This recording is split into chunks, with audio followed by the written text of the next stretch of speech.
This is kind of the high level overview. It's vendor agnostic. We'll have Grant talk a little bit about how Succurri does this, but the first thing you need to do is so compliance at its essence is a structured process to produce certain documentation. It's a documentation production process.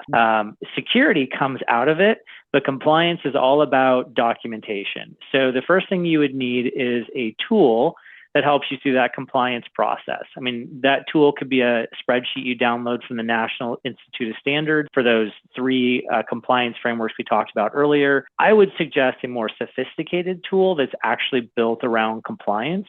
Those tools are called GRC, and you can find them online. They cost a little bit of money, but they help walk you through the process. They make it way easier. The next one is your organization is going to have to meet those 17 minimum basic best practices for IT and cybersecurity. And there's simple things like Grant said, password, access permissions based upon your user, like your level of user level, restriction of access to documentation or files that you don't need access to. It's not hard stuff like lock your doors.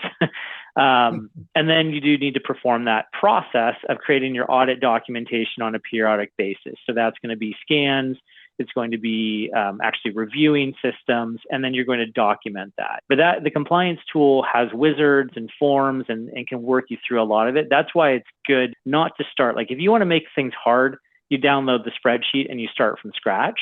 If you want to make things easy, you get a nice compliance tool that has all the forms, has all the wizards, and you just put in information. So, from a vendor agnostic standpoint, that's kind of the three steps you have to start with. But Succurri has a way we do it, which, Grant, maybe you can describe a little bit to the folks that are watching. Yeah, sure. One thing I always like to point out as well is that with the compliance system, you can actually assign people or resources to specific tasks. Like all the time, when I come across something that's having to deal with compliance, one person always gets stuck with it, and a lot of times it's like an operations manager or a financial, like they're like, oh, your operations, you do IT here, it's your problem, right? But compliance is something that everybody has to be involved in. So sometimes there's production processes that need to be involved. Sometimes there are security processes. Sometimes there's financial processes. So everybody has some sort of stake in the game.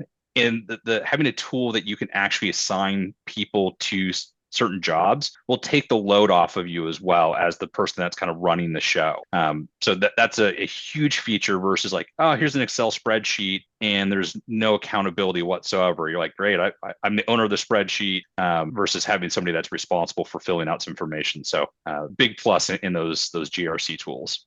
One of the things that we do is we do a lot of systems integrations into our GRC tool. And when I say that, it means that all the information that we collect on all networks that we manage, we're able to actually fill those into the GRC tool, which allows us to do everything from like lifecycle management. It brings in a lot of proof of different controls that we have in place. And so think about basically like an automation of all these things that used to be really manual, where you'd have to go in there, take a screenshot and upload it and say, yep, I've got that in place. With the systems integration, it just does it for you. So it's basically taking a large, significant amount of the workload off of you to having to go in there and doing it all manually.